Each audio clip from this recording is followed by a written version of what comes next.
يا أيها الذين آمنوا أطيعوا الله وأطيعوا الرسول ولا تبطلوا أعمالكم.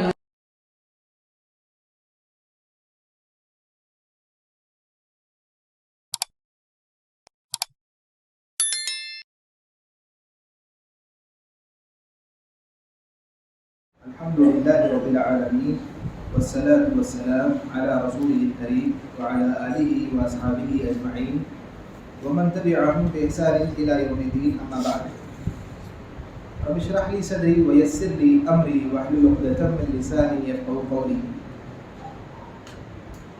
الحمدللہ ہم نے رمضان کا ایک دن مکمل کیا. رمضان کا ایک فرض روزہ ہم نے اللہ کے فضل سے پورا کیا اور 2 دن کی 2 راتوں کی تراویح ہم نے پڑھی.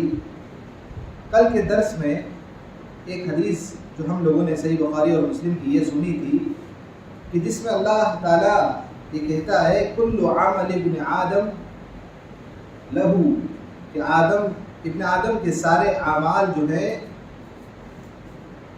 روزے کے علاوہ اس کے ہیں اور روزہ میرے لیے ہے.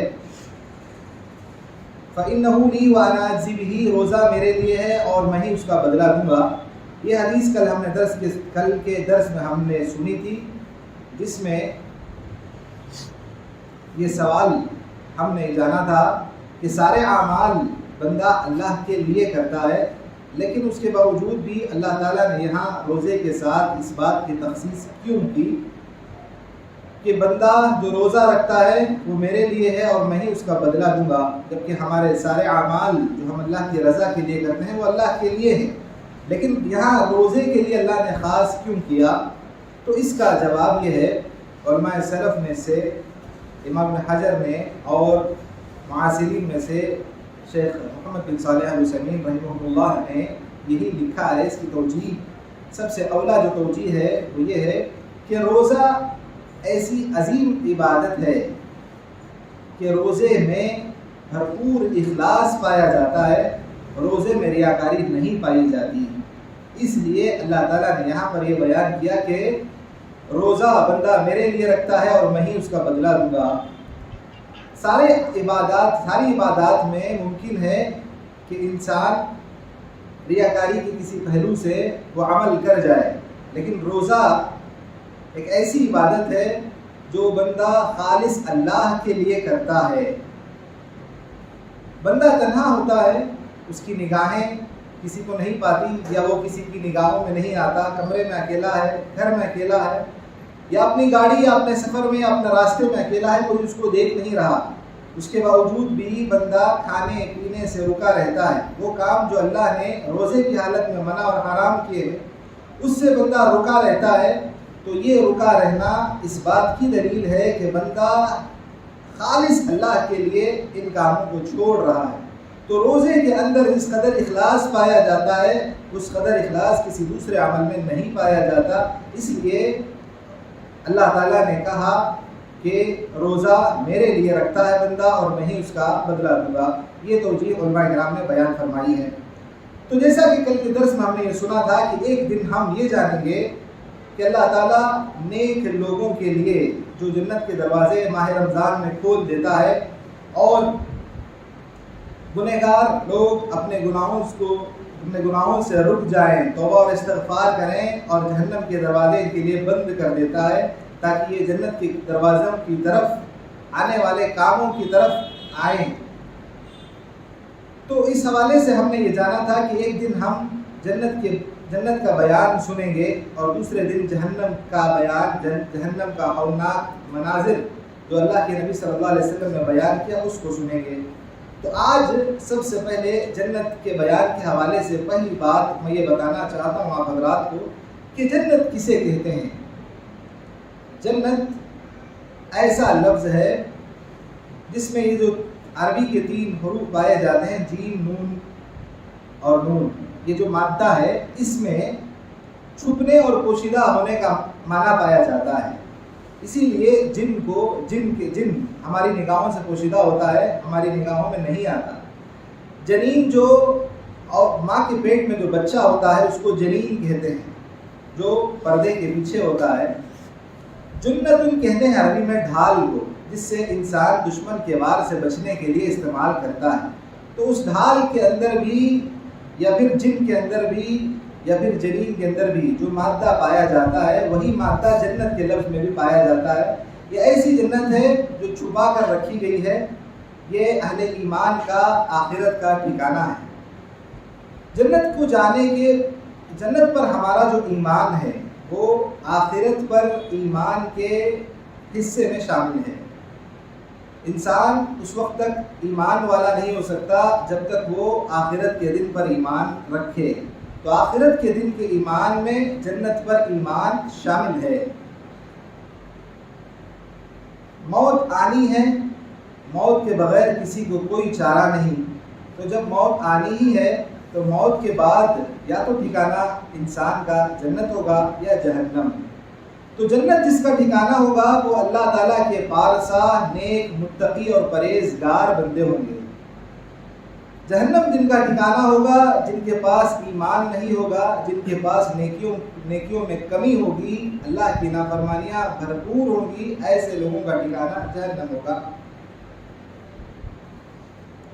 جنت کے بیان کو جاننے سے پہلے 2-3 بنیادی باتیں جو ہم لوگوں کو جاننی ہیں وہ یہ ہیں۔ اس میں سے پہلی بات یہ ہے لیس فی الجنۃ شیء یشبہ فی الدنیا الا الاسماء، کہ جنت جو ہے اور دنیا، جو بھی ہم جنت کے متعلق پڑھیں گے کہ جنت کے جھاڑ درخت ایسے ہیں، جنت کے محلات ایسے ہیں، جنتیوں کا لباس اس قدر ہے، جنت کی سرزمین ایسی ہے، جنت کے کھانے ایسے ہیں، جنت کے برتن ایسے ہیں، تو ان ساری چیزوں کا تعلق صرف ناموں کے اندر تشبیہ پائی جا رہی ہے جو دنیا کے اندر موجود ہیں، ورنہ دنیا کے اندر جو چیزیں ہیں، دنیا کے جو درخت ہیں، دنیا کی جو زمین ہے، دنیا کے جو برتن اور لباس، ان کا تعلق جنت کی کسی بھی چیز سے نہیں ہے۔ صرف مشابہت اور تشبیہ جو دی جا رہی ہے وہ صرف ناموں سے تعلق رکھتی ہے سمجھانے کے لیے، لیکن حقیقت میں یہ ایسی ہی ہیں نہیں ہیں، یہ ایسی ہی نہیں ہیں۔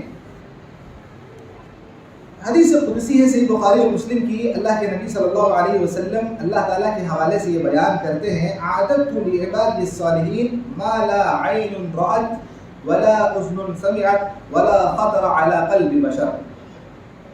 اللہ تعالیٰ یہ بیان کرتا ہے کہ میں نے اپنے نیک بندوں کے لیے ایسی جنت تیار کر رکھی ہے جس کو کسی آنکھ نے نہیں دیکھا، جس کے متعلق کسی کان نے نہیں سنا، اور نہ ہی کسی کے دل میں اس طرح کا کوئی خیال ہی گزرا ہو۔ یہ ایسی جنت ہے جس کے متعلق ہم پڑھنے جا رہے ہیں، سننے جا رہے ہیں اگلے دروس میں۔ نبی صلی اللہ علیہ وسلم نے اپنی اس بات پر اللہ تعالیٰ کی طرف سے یہ جو حدیث قدسی نقل کی، اس کے بعد اللہ کے نبی صلی اللہ علیہ وسلم نے کہا اپنے صحابہ کرام کو اقرؤوا ان شئتم، اگر تم لوگ چاہو تو اس آیت کو بھی پڑھ لو، فلا تعلم نفس ما اخفی لهم من قرۃ اعین، کوئی نفس، کوئی انسان یہ نہیں جانتا کہ کل اس کے لیے، اس کی آنکھوں کی ٹھنڈک کے لیے، اس کی روح کی تسکین کے لیے کیا چیز چھپا کر رکھی گئی ہے، کوئی نہیں جانتا۔ یہ جنت کی نعمتیں ہیں۔ یہ بھی آپ جان لیں کہ جو بات ہم جان رہے ہیں کہ جنت متقیوں کا ٹھکانہ ہے، جس کے دل میں رتی برابر، رائے کے دانے کے برابر ایمان ہوگا، وہ کبھی جہنم کو، وہ کبھی ایسا نہیں ہوگا کہ وہ جنت کو جانے سے رہ جائے۔ جس کے دل میں رائے کے دانے کے برابر ایمان ہو وہ ضرور جنت کو جائے گا۔ اب جس کے دل میں رائے کے دانے کے برابر بھی ایمان نہیں ہے وہ کبھی جنت کو نہیں جا سکتا۔ آسان الفاظ میں نے آپ کو یہ سمجھا دیا کہ جس کے دل میں رائے کے دانے کے برابر ایمان ہو وہی جنت کو جا سکتا ہے، جس کے پاس رائے کے دانے کے برابر بھی ایمان نہ ہو وہ کبھی جنت کا مزہ نہیں چکھ سکتا۔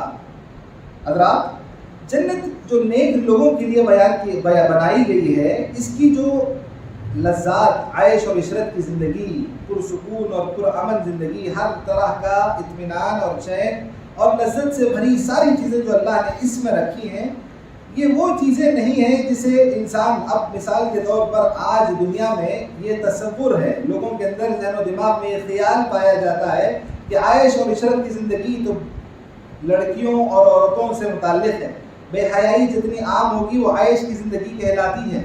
عیش اور عشرت، لوگ شراب خوری، جوا بازی یا عورتوں سے متعلق بے حیائی، اس طرح کے مناظر سے تعلق رکھنے والی زندگی کو لوگ عیش اور عشرت کی زندگی سمجھتے ہیں۔ اس بے حیائی کی زندگی کو عیش اور عشرت کی زندگی کا نام دیتے ہیں۔ جنت کی زندگی بے حیائی سے خالی اور پوری کی پوری با حیا اور پاک دامن زندگی ہوگی۔ جنت کی حوروں سے لے کر جنتیوں کے لباس، کھانے پینے، پہننے اوڑھنے، اللہ تعالیٰ کی تسبیح، ذکر و حمد اور ملاقات کے وقت سلام، رخصتی کے وقت اللہ کی تعریف، یہ ساری چیزیں اس بات پر دلالت کرتی ہیں کہ دنیا کا عیش، دنیا کی عشرت، دنیا کی لذت، دنیا کا مزہ وہ نہیں ہے جو ہم لوگ سمجھتے ہیں۔ آخرت کی عیش اور عشرت، آخرت کا آرام اور سکون پورے کی پوری انداز میں حیا کے ساتھ پورے باوقار اور پرسکون انداز میں ہوگا۔ دنیا میں جس کو عیش اور عشرت کہتے ہیں وہ جنت میں عیش اور عشرت نہیں ہوں گے۔ اگلے درس میں آج کے درس میں جو آخری بات ہے وہ ہے کہ جنت کے نام، جنت کا معنی یہ ہوتا ہے کہ پوشیدہ اور چھپی ہوئی چیز کو، جنت کا معنی باغ ہے، بہشت جس کو کہتے ہیں۔ جنت کے مختلف نام اللہ تعالیٰ نے قرآن کریم کے اندر بیان کیے ہیں۔ ایک نام یہ ہے کہ دار السلام کہا اللہ تعالیٰ نے جنت کو، ایک نام اللہ تعالیٰ نے دار الخلد کہا۔ جنت کا ایک نام جنت النعیم ہے، جنت کا ایک نام جنت المأوا بھی ہے، جنت کا ایک نام جنت الفردوس بھی ہے، ایک نام جنت عدن بھی ہے۔ اللہ تعالیٰ نے جنت کے مختلف نام بیان کیے، 4-6 نام آج ہم نے جانے۔